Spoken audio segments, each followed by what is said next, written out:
criminal defense attorney and former D.C. police detective Ted Williams and former FBI special agent Manny Gomez. You know, once again, Ted, we see what? We saw the police, we saw the sheriff, we saw the FBI, we see first responders, you see everybody, the superintendent, the governor, the attorney general, everybody really all hands on deck today. And it's days like today that you realize I was watching this all unfold live when I was on my radio show today, and just how amazing these people are. But they, you know, it's after the fact. Do we need to reconsider safety for these schools? Well, yeah, I think we do. But let me say, Sean, from the beginning, the interview you just had with those two young women, we saw the best of America in those two young women.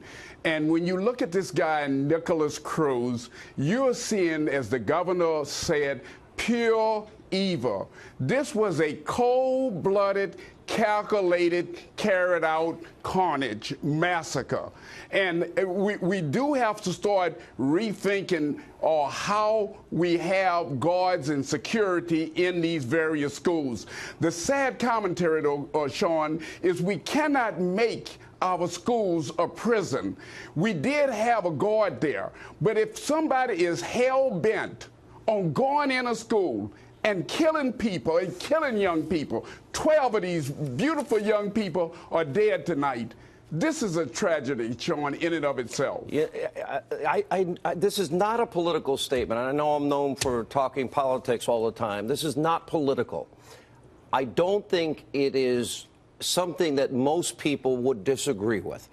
And Manny, I'll throw this to you, is that if you're in any administrative building, in this case it's a school, and it seems that there's got to be greater order in terms of monitoring who's getting into these schools. I know schools that monitor and control who gets into them. It can be done, and it can be done fairly easily. But more importantly, and they did have a guard, but I mean, a school this big that has 3,200 students and multiple buildings, it seems to me you need a few people in each building, retired military, retired police, and I would think over time that families, we're not talking about all that much money at the end of the day if each district, you know, is paying for that security. We have every building I walk into in New York City, every single building. If I don't have an ID, I will go through security, and if I don't have a clearance, I'm not getting in. And if we can do it in every building in New York post 9/11, I would think we could do it in every school in America if we want to.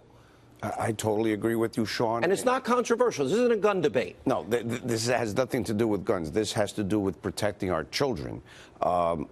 I totally agree with you in terms of having former military and or former law enforcement. One way to do it is to perhaps federalize it. After 9/11, we went from a private security system in most airports to TSA under Homeland Security. It's a great example. So that might be something that Congress may want to consider, and moving forward, set up a federal system to protect our schools, because some school districts honestly don't have the budget for it, or may not be willing to raise taxes for it, even though it's a necessary thing. I don't.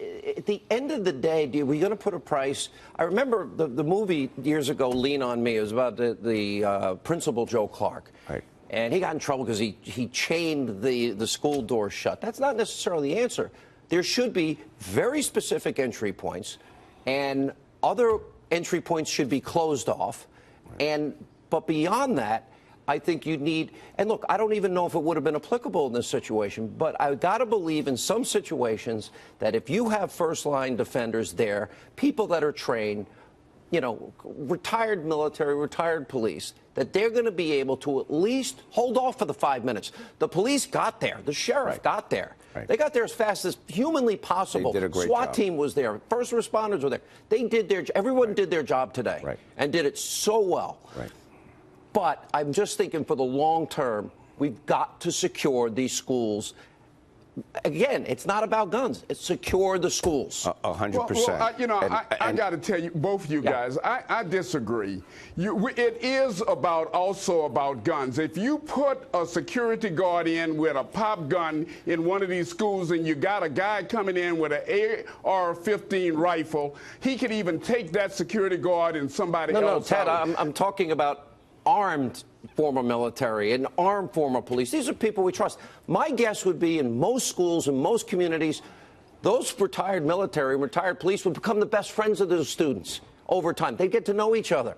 It would be good all the way around for everybody. Win-win. Safety, security. We can secure anything we want to secure in this country, and nobody's going to convince me otherwise.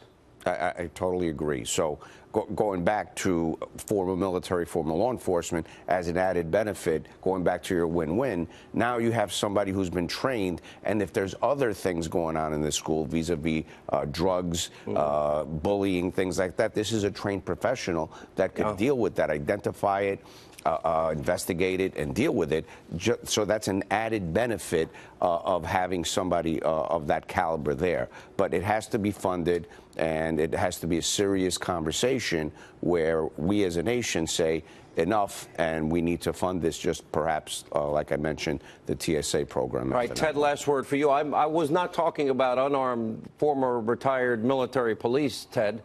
They don't have to be showing they could obviously, have it concealed, but they certainly would be the front line of defense. But I do believe securing those doors, nobody that is expelled from the school should have access to that school, ever. The other thing is paying attention to mental health issues or disgruntled kids or disciplinary issues, looking at the social media footprint of a kid you throw out of school. Apparently, we're learning from Trace Gallagher. We could have learned a lot about this kid.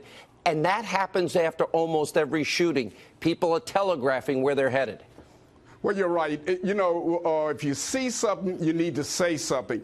And we don't have enough of that. But I was also happy, I must say, and I'm using the word happy, about and encouraged by what Pam Bundy, the Attorney General, said down there as it pertains to the death penalty. Sean, when you put gas masks on, when you take smoke bombs, you go into school, you pull an alarm, you are able to shoot all of these people, and then you are able to leave that school, and I want to find out that you're mentally ill. I have a serious problem with mental illness when you have the common decency and sense to know how to do all of that. I know schools that have this security, and it works. Thank you both. Manny, thank you. Ted, thank you.